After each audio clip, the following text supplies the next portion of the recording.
punya tanah, tapi sertifikatnya nggak diurus, boleh nggak? Jangan dek ya, jangan.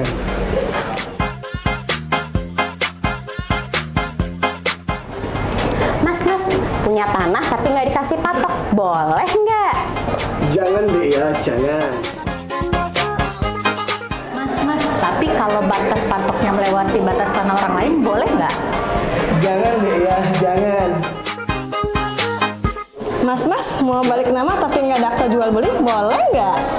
Jangan dek ya, jangan. Mas, belum punya sertifikat, tapi juga nggak mau ikut PTSL, boleh nggak? Jangan dek ya, jangan. Mas, oi mas, punya pasangan tapi ngakunya bujangan, boleh nggak?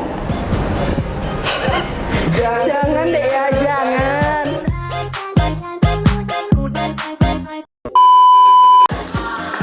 Mas, tapi kalau patoknya Mas, oi